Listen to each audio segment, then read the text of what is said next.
José Gutiérrez, me correspondió exponer sobre la soberanía, concepción adoptada por la Constitución de 1999, clases de pactos sobre derechos humanos y análisis de la Carta Democrática.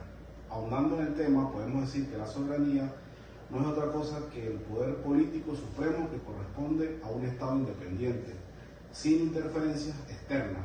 En teoría política, la soberanía es un término sustantivo que designa a la autoridad suprema que posee el poder último e inapelable sobre algún sistema de gobernabilidad. Esta autoridad recae intransferiblemente en el pueblo, quien la ejerce directamente en la forma prevista en esta Constitución y la ley, e indirectamente mediante el sufragio por los órganos que ejercen el poder público. Concepción adoptada por la Constitución de 1999. La Constitución venezolana de 1999 se convirtió en la primera en reconocer los derechos de los pueblos indígenas, estableciendo como oficiales sus lenguas y realizando un reconocimiento sobre los territorios ocupados ancestralmente.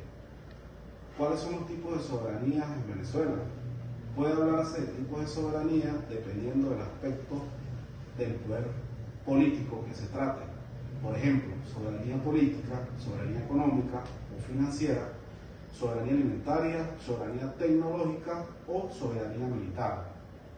Estas cuatro aceptaciones de soberanía, en su concepción absoluta, se encuentran cada vez más en entredicho, a excepción de la soberanía interdependiente, que reconoce el importante papel que juega la economía en los estados y en los procesos integradores, siendo un concepto más abierto a admitir el relativismo de la noción de la soberanía.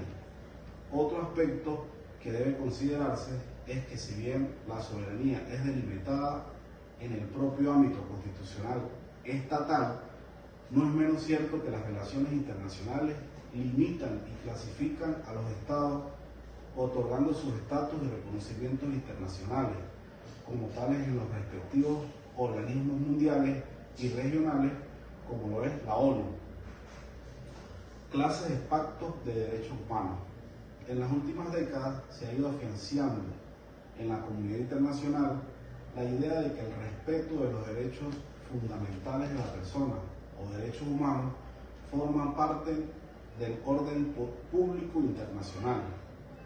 Esto se produce como una reacción a los horrores cometidos en el siglo XX por los gobiernos de distintos países, ya sea contra su población o contra minorías racionales que no pudieron defenderse contra estos atropellos y fueron masacrados en forma inmisericordia.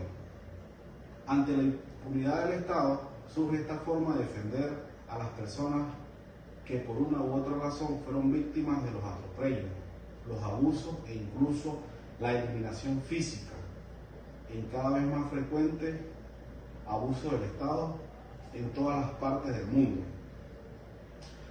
Hace que surja una nueva disciplina jurídica amparada en tratados y convenios internacionales que de protección efectiva y garantías de personas en peligro de sufrir cualquier arbitrariedad estatal o de los gobernantes. Por ello, en Venezuela se ha firmado y ha acatado los pactos de derechos humanos, a los cuales está escrita. Finalmente, con respecto a la Carta Democrática, tenemos que la Carta Democrática Interamericana declara de manera sencilla y directa: los pueblos de América tienen derecho a la democracia y sus gobiernos la obligación de promoverla y defenderla. En sus 28 artículos, este documento histórico, adoptado el 11 de septiembre del 2001, detalla de qué se trata la democracia y especifica cómo debería ser defendida contra amenaza. La Carta Democrática otorga a los gobiernos del hemisferio una nueva burbuja para guiar su acción colectiva cuando la democracia enfrenta peligros. ¿Por qué es importante la Carta Democrática Interamericana?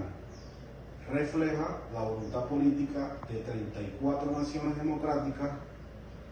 La Carta Democrática responde directamente a un mandato de los presidentes y primeros ministros de las Américas, quienes dijeron hace pocos meses en la ciudad de Quebec que el hemisferio necesitaba mejorar su capacidad de respuesta ante las amenazas a la democracia.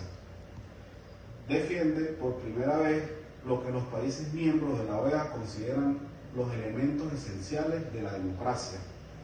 Establece procedimientos para seguir no solamente cuando la democracia se interrumpe totalmente, como en un golpe de Estado, sino cuando el orden democrático ha sido sinceramente alterado y la democracia está en riesgo. Los elementos esenciales democráticos acordados por los gobiernos sirven de base para evaluar las desviaciones.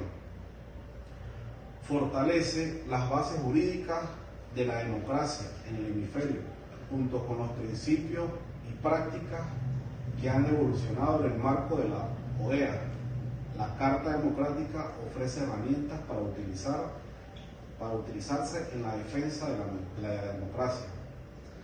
Solo queda por decir que los conocimientos adquiridos por la investigación para el desarrollo de la presente exposición me han dejado un conocimiento significativo con respecto a unos aspectos por demás importantes de la República Bolivariana de Venezuela, como es su soberanía, la Constitución, los derechos humanos y la Carta Democrática, conocimientos ellos necesarios para un futuro abogado.